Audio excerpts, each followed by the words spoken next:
पिछले एपिसोड में आपने जाना कि रावण ने कैसे स्वर्गलोक, पाताल लोक और यमलोक पर हमला किया और वहां अपनी जीत का डंका बजाया। अब तक रावण तीनों लोक जीत चुका था। सालों बाद लंका लौटा था, लेकिन एक बात तो तय थी कि वो चैन से बैठने वाला नहीं था। तो अब रावण की कहानी का कौन सा पार्ट शुरू होने वाला था, आइए सुनते हैं। लंका वापस आने के बाद रावण सीधा अपने बेटे मेघनाद से मिलने आ पहुंचा। मेघनाद उस समय यज्ञ कर रहा था। रावण ने अपने 20 हाथों को फैलाकर अपने बेटे को गले लगाया और पूछा, तो ये क्या कर रहा है? तब राक्षसों के पंडित शुक्राचार्य ने रावण से कहा, तुम्हारे बेटे ने अभी अभी 7 बड़े यज्ञ पूरे किए, जिनमें अग्निष्टोम, अश्वमेघ, बहु सुवर्णक, राजसूय, गोमेध और वैष्णव यज्ञ तो कब के पूरे हो चुके हैं। इसके बाद महेश्वर यज्ञ शुरू होते ही साक्षात महादेव से तुम्हारे बेटे को कई वरदान मिले हैं, जिनमें से एक ऐसा दिव्य रथ मिला है जो इसकी इच्छा से ही चलेगा।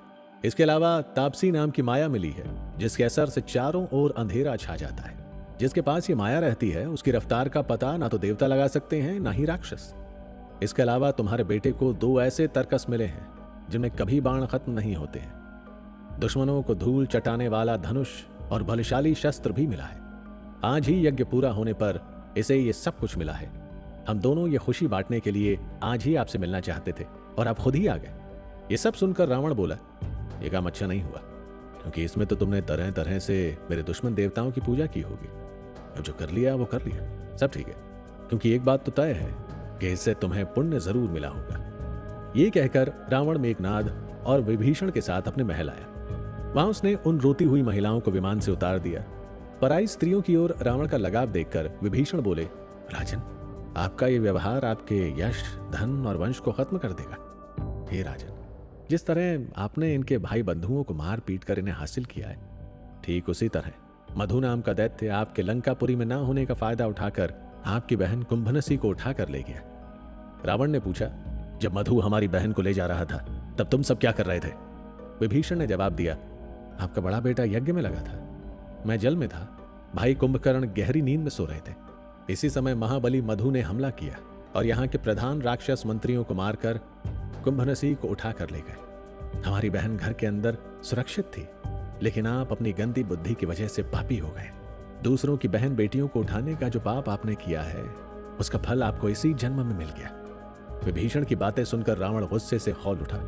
उसकी आंखों से आग बरसने लगी। उसने तेज आवाज में कहा, मेरा रथ तैयार किया जाए, लंका के सभी शूरवीर राक्षस लड़ाई के लिए तैयार हो जाएं। भाई कुंभकर्ण और जितने भी खास शक्तियों वाले राक्षस हैं, सब अपने रथों पर सवार हों। मैं आज ही मधु की हत्या करके देवलोक की यात्रा करूंगा। मेघनाद की अगुवाई में हजारों राक्षस लड़ाई के लिए निकल पड़े। रावण का रथ बीच में था और कुंभकर्ण का रथ पीछे पीछे चला आ रहा था। विभीषण अपने धर्म के काम में लगे हुए लंका में ही रहे। सभी ललकारते हुए दैत्य मधु के नगर की ओर चल दिए। वहां पहुंचकर रावण ने अपनी मौसेरी बहन कुंभनसी को देखा, लेकिन मधु कहीं नहीं दिखाई दिया। कुंभनसी समझ चुकी थी कि इतनी बड़ी सेना लेकर उसका भाई रावण मधु की हत्या करने ही आया है। मधु अब कुंभनसी से शादी कर चुका था, इसीलिए अब कुंभनसी अपने पति की रक्षा चाहती थी।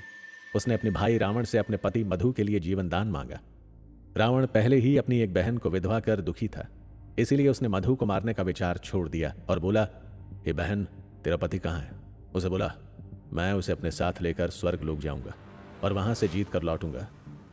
भाई की बात सुनकर कुंभनसी ने राहत की सांस ली और महल में सोए हुए अपने पति मधु को उठाते हुए बोली, हे आर्यपुत्र, मेरे भाई स्वर्ग जीतने के लिए आपकी मदद चाहते हैं। पत्नी की बात सुनकर मधु खुश हुआ और धर्म के मुताबिक रावण की पूजा की और स्वर्ग की ओर निकल पड़ा। कैलाश पर्वत तक पहुंचते पहुंचते रात हो गई और उसने सेना को वहीं रोकने के लिए कहा। सेना ने वहीं शिविर बनाया और आराम करने लगी। रावण भी आराम करने ही लगा था कि चंद्रमा उगा। उसकी रोशनी में कैलाश पर्वत की सुंदरता 1000 गुना बढ़ गई थी। वहीं से कुबेर के महल से गाती हुई अप्सराओं की मीठी आवाज ने रावण को बेचैन कर दिया। सुंदर फूलों के बीच ठंडी हवा और संगीत की तान, सब मिलकर रावण की वासना को जगा रहे थे। इसी समय अप्सराओं में सबसे सुंदर रंभा वहां से गुजरी। सुंदर पहनावा और गहनों से सजी रंभा से चंदन की खुशबू आ रही थी। तरह तरह के फूलों से सजकर वो किसी उत्सव में जा रही थी। वो लक्ष्मी के जैसे चमक रही थी। उस समय रावण की इंद्रियां उसके वश में नहीं थी। उसने रंभा का हाथ पकड़ लिया। रंभा डर और शर्म से सहम गई। उस पर रावण मुस्कुराते हुए बोला, हे देवी, तुम कहां जा रही हो? तुम्हारी इच्छा क्या है? किसके भाग्य का सितारा उगा है जो तुम्हें पाएगा? तुम इस सुंदर पत्थर पर बैठकर आराम करो हे सुंदरी। इस संसार में मुझसे बढ़कर कोई नहीं है।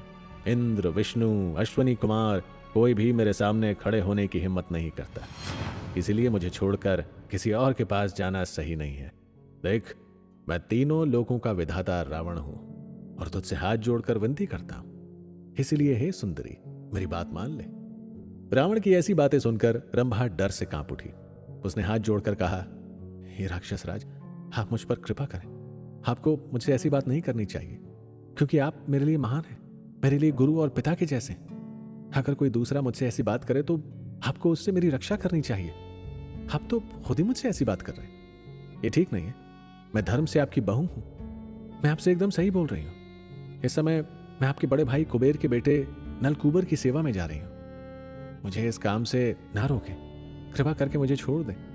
यह सुनकर रावण बोला, हे रंभे, तुम अपने आप को मेरी बहू क्यों बताती हो? ये विचार तो उस स्त्री के लिए है जो किसी एक की पत्नी हो। तुम्हारे स्वर्ग की तो बात ही कुछ और है। अप्सराओं का कोई पति नहीं होता। ऐसा कहकर रावण ने जबरन रंभा को उस सुंदर पत्थर पर बैठा लिया और अपनी काम इच्छा पूरी करके उसे छोड़ दिया। रावण से छूटते ही रंभा भागती हुई नलकूबर के पास पहुंची और हाथ जोड़कर उसके पैरों में गिर गई। वो थर थर कांप रही थी। उसे इस हालत में देखकर नलकूबर ने पूछा, हे रंभे, क्या बात है? तुम इस तरह रोती हुई मेरे पैरों में क्यों गिरी हो? तब रंभा ने रावण की सब करतूत बताई। नलकूबर ने ध्यान लगाकर वो सब देख लिया था जो रावण ने रंभा के साथ किया था। इससे नलकूबर गुस्से से बौखला गया और उसी समय हाथ में जल लेकर रावण को भयंकर श्राप दे दिया। स्त्री की इच्छा ना होने पर अगर उसके साथ किसी भी तरह की जबरदस्ती या अत्याचार करेगा तो उसी पल रावण के सिर के 7 टुकड़े हो जाएंगे। नलकूबर का यह श्राप सुनने के बाद रावण ने पराई औरतों के साथ जबरदस्ती करना छोड़ दिया। रावण की कहानी का यह हिस्सा बताता है कि रावण ने दूसरों की बहन, बेटी और बहुओं की इज्जत से खिलवाड़ भी किया। संसार में इससे बड़ा पाप दूसरा कुछ नहीं। रावण का यह चरित्र आपको सिखाता है कि आप दूसरों के घर की इज्जत को भी अपने घर की तरह संभालें। किसी भी महिला के साथ उसकी मर्जी के बिना कोई रिश्ता न रखें। मगर बात यहां खत्म नहीं होती। अभी और भी बहुत कुछ है जो आपको जानना बाकी है। चलिए अगले एपिसोड में जानते हैं कि लोग रावण को